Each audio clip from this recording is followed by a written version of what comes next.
I'm Melanie Johnson along with my co-host Jenn Foster. We are both 13-time best-selling authors. We've published over 2,500 books and made all of our authors #1 bestsellers. We own Elite Online Publishing. If you want to become a best-selling author, look us up at eliteonlinepublishing.com. Now, welcome to the podcast that shares secrets from top industry experts that show you how to get lasting success and results.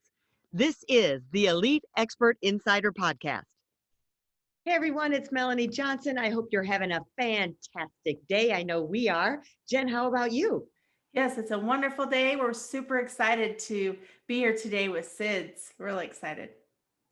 Yes, we have Siddharth Rajsekar as a guest today. And if you have ever thought about writing a course, so think about it. Jen and I focus on book writing and having people become #1 best-selling authors. But we always tell people your book is your course and your course is your book.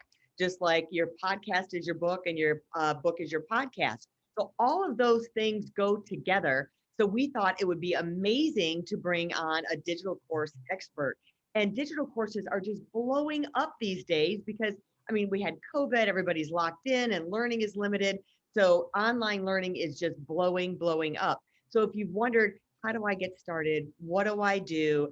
How do I make it $1 million business like Sid's did? Then you're in the right place today. So welcome, Sid. Thank you so much for coming to our podcast. Thank you. Great to be here. And just love the work both of you are doing. I was checking out your other podcasts and amazing. Thank you. Great to be here. Awesome. Well, Siddharth, tell us a little bit how you got into courses and digital courses and marketing. Tell us how that all came about. Yeah, so it is like an Alice in Wonderland story. I never knew I would be in this space. I was running a digital marketing agency, 35 members working under me, and I ran that agency for more than 6 years. I was doing a lot of projects for big names like Jack Canfield, Tony Robbins, many of their global events. We used to be doing the lead generation campaigns for them and promoting them. And after running my agency for 6 years, I felt a sense of vacuum, like, I was, having people to take care of. And then, the churn of clients coming in and going, everything was good financially, but I never felt fulfilled as an entrepreneur. And so I wanted to move away from a services business to a product-based business. And that's when the whole course idea came in, because I was consuming a lot of courses. I was looking at these big influencers, what they were doing, and the kind of leverage they were creating from their programs and selling products and digital products. So in 2018, I took a conscious decision to move into the coaching, digital coaching space. So I don't just call it courses, but courses along with a system where people can finish the courses. So I launched my first course called the Freedom Business Model, like how to build a business without any office and employees, which was the goal that I wanted to fulfill. So in one sense, I wanted to, scratch my own itch. That was my niche. My niche was to scratch my own itch. So how can I build a business without any office and employees? So I created the first version of the course. And yeah, before I knew it, it's been now 27 to 28 months since I launched, over 10,000 paid customers and hundreds of case studies, like people who had been able to take their knowledge and make that into a sellable product, been able to create a lot of success stories. So the journey is, it was never planned, but it was more of a need where I did not have freedom. And I wanted to build something where I can sit at home. And I'm a father of 2 boys. I want to spend more time with the family. And that was also another reason. So when COVID happened, my business actually just took off because everybody, this was the only thing that everybody had a chance to do. And yes, that's how the journey, that's how the path was.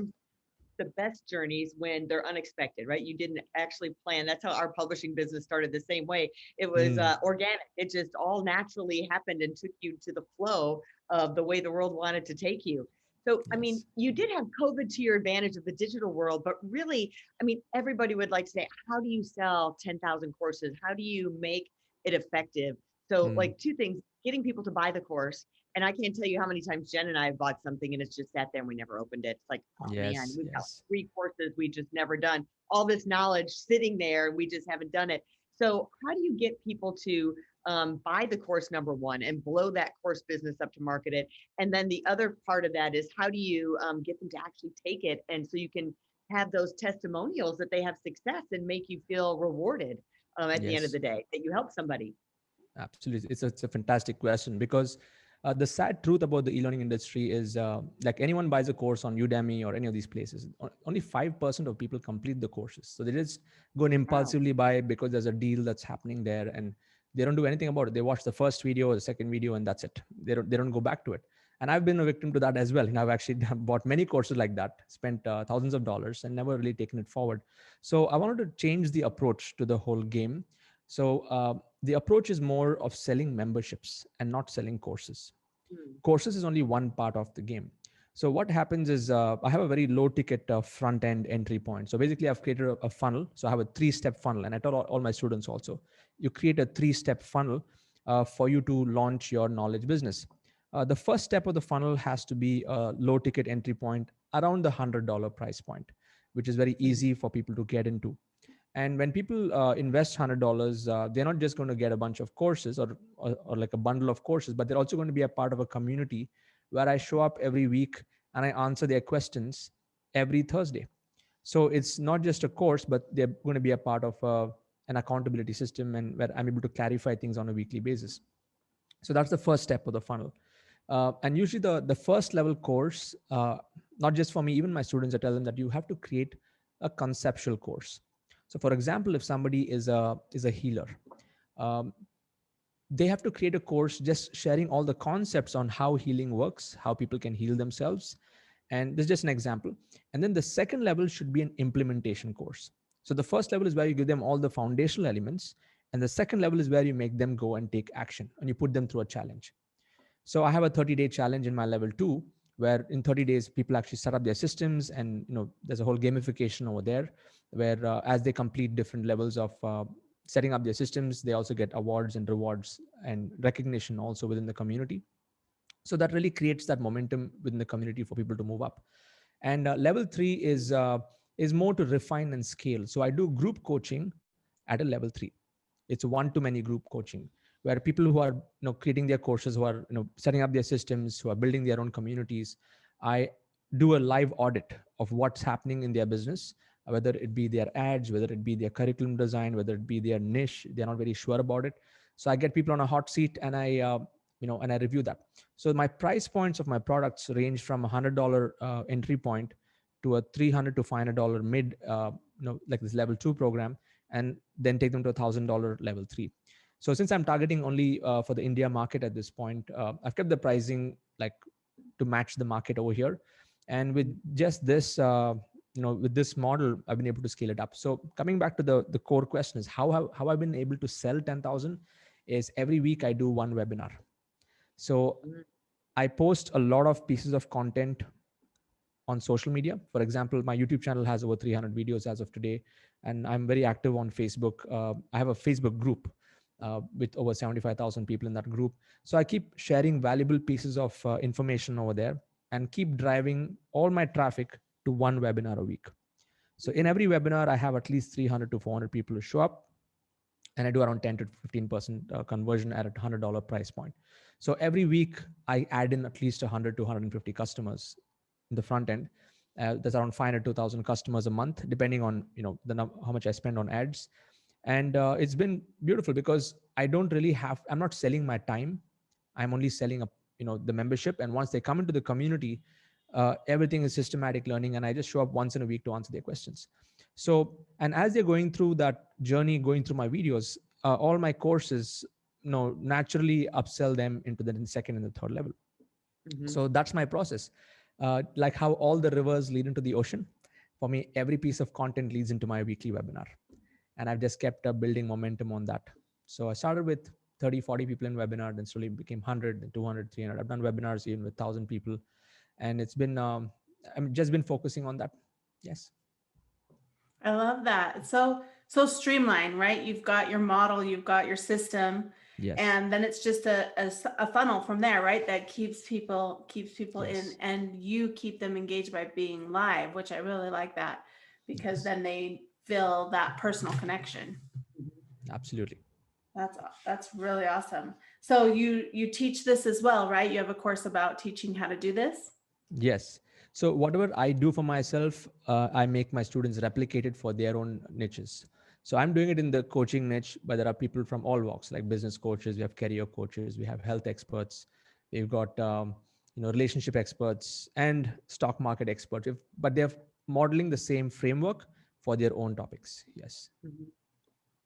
Yeah. And you talked about earlier, I think before we started the call, um, how do you create a community? So it's not just the course. So getting people to finish that course, Mm. you really made a strong point about creating that community feel. Talk about that.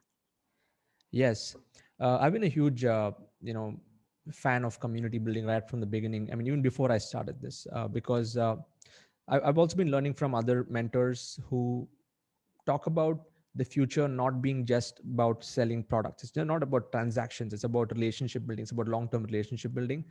And I also come from a spiritual background, so I've actually studied religious organizations. I've studied political movements, like how Mhm. people come together and how revolutions are created. So I've actually decoded that. For example, I've actually decoded how Gandhi in India actually created the revolution and how we got independence. So there's a clear 6-step process on how a revolution is created. And if Mhm. if I have to quickly run through it, the first step is there has to be a message. Okay, or the messenger has to have a strong core. So once you have, let's say you have a vision that is beyond just making money, you have a vision to really serve a lot of people and make a difference. If that's going to be the first step, the second step is you got to simplify that message. You got to make it into a message that uh, everyone should be able to understand. For example, my message is I want to redefine the current education employment system by creating a new breed of teachers, and that's the only way we can fix the broken education system. So for me, this is my common theme and message wherever I go. So people are not just, they're not buying my course because of, yeah, they can make money, but they want to be a part of something bigger. Okay, so the first step is the messenger has to have a strong core. That messenger has to communicate a message that is concise and simple, and which resonates with the market. The third step is you need to then start rallying. So for me, my rallying is my webinar. So every time I do a webinar, I talk about my mission. I talk about the reason why I do what I do. Again, inspired by Simon Sinek's Golden Circle. So you got to communicate from inside out, not outside in. So the third step is once you start rallying, the fourth step evolves. I mean, it's a byproduct. What happens is you need to start nurturing your initial set of believers. Okay, so people who believe in what you believe, you got to be there for them and you got to nurture them. And that's what I do. My weekly Thursday calls is just to answer questions, is to reinforce the values, is to reinforce the mission, is to make them feel they're a part of a bigger community, and they feel that they have a space where they can interact. And I also have a system where all my paid members, we have our own dedicated social network, a private network where they can network with each other, they can get help, accountability, things like that. So the fourth step is nurturing. The fifth step is leaders will start to emerge. So right now I have out of 10,000 customers, I've selected close to 100 of them who are facilitators now. So they're called as freedom facilitators. And now they drive forward meetups within our own community every day, 365 days in a year, for all the members, even at the level one, the people who've just paid $100 and come in. So they get an opportunity to attend meetups every day, which is not run by me, but which is run by my facilitators, who are my own students, who have got the results. And step number 6 is the leaders take the movement forward. So this Mhm. is what I've observed when I study religious movements, when I study the political movements. It all starts in the same flow. So what I've done is I've just decoded that and adapted that for a knowledge business. And now everyone in my community are building their own small micro tribes, I should call, like digital tribes. And Mm. it's a beautiful thing that's happening right now. And now with so many small tribes being created in different micro niches, there's a lot of collaboration also happening between different tribes. So I get invited to other tribes. I invite some of the other influencers into my tribe. So that's how community. That's how I look at community building. Yes, I and by love studying that. other movements. Yes. Sounds like a win-win situation, right? Like you're teaching and then other people and you're collaborating together with relationships. Absolutely. So what if someone came to you and they were brand new and they've never, like they don't even have a business yet? How would they find their niche? How do they find that niche and Yes. figure out who is my target Yeah, audience? that's the biggest question I get, which is I don't know how to find my niche, or I have two, three ideas. How do I pick one?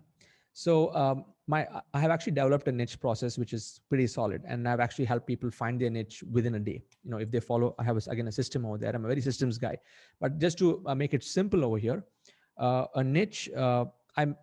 It should be viewed from a perspective of what problem you want to solve. So there are only Mhm. 6 problems that people have.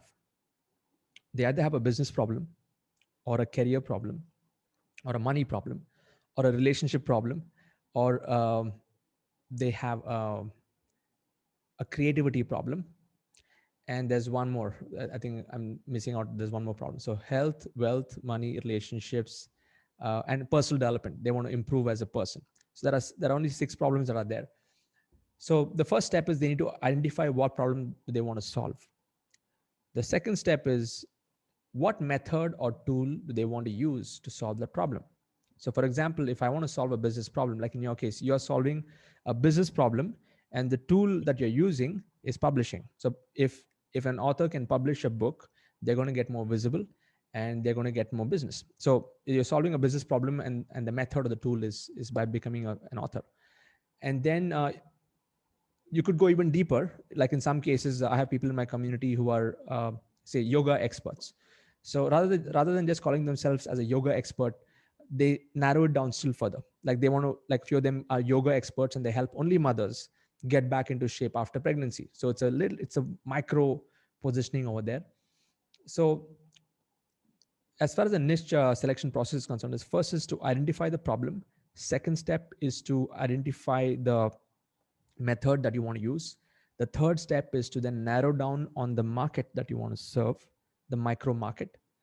And then step number 4 is then you got to storyfy it. Like you got to build a story around it, which has to be congruent with you. Because most people, they just pick a niche because it's a profitable niche. And over time, they end up getting frustrated. Like, okay, I don't know if this is the right thing that I should be doing. So that fourth step is very important, where it has to be congruent with them and their own backstory and their own patterns in life. And then step number 5 is they start to build courses, coaching, and consulting models from that point onward. So it's like a very systematic process on that, but it's a very problem solving approach. It is not about, okay, this is the hot niche, let's go and dive into that. Yes. I love how you talk about the micro niche, right? And the micro niche, because you might be a great Yes. yoga instructor, but yeah, you're honing down not just for moms who do yoga, but moms who just had a baby. So you're Yes. really niching it down. Absolutely. Yeah. I like that. And just to add to that is because now there are many people getting into this industry, and if anyone is just another business coach, just another career coach, just another yoga expert, they're going to be competing in the red ocean. There's so much of competition over there. But when you narrow it down and go deep into a very micro niche positioning, it's a blue ocean. I mean, there's no one you can compete with, and you're going to be unique in the marketplace, and that's where your magic lies. Yeah. So do you think that's the key to being able to sell, to get Yes. people to actually buy it, is really having that micro niche, and then it's much easier to get people to say yes? Absolutely, absolutely. Because see, 4 years, 5 years ago, you could get away with it because there were few people. But now, when there's a boom in the industry, there's also going to be a lot of clutter, that's there. And if people have to cut through the noise, they've got to be even more specific. So I would say for the next decade, if people are not going micro, it's going to be very difficult. But once you start micro, like for example, I started with affiliate marketing. That was my niche that I started, and that evolved into what I'm doing right now, because I was teaching people how to launch their affiliate marketing business. And then I realized a lot of people and coaches and trainers are coming in, and then I went through an evolution myself and doing research on how I can create these new models. So you can start with micro, but as you build your influence and you start to get more popular, then it will start to widen more and more. Yes. Hmm. Yeah, that's really interesting. I love all that. And then almost, I want to kind of go back and visit what you had talked about, the Yeah. community spreading out. It's almost like a franchise. Would you consider it like, okay, I'm letting you do another community, and do they pay to branch out and have their own, or like because they're taking your resources and your things, or they're just bringing more people into the main fold to buy your products and services?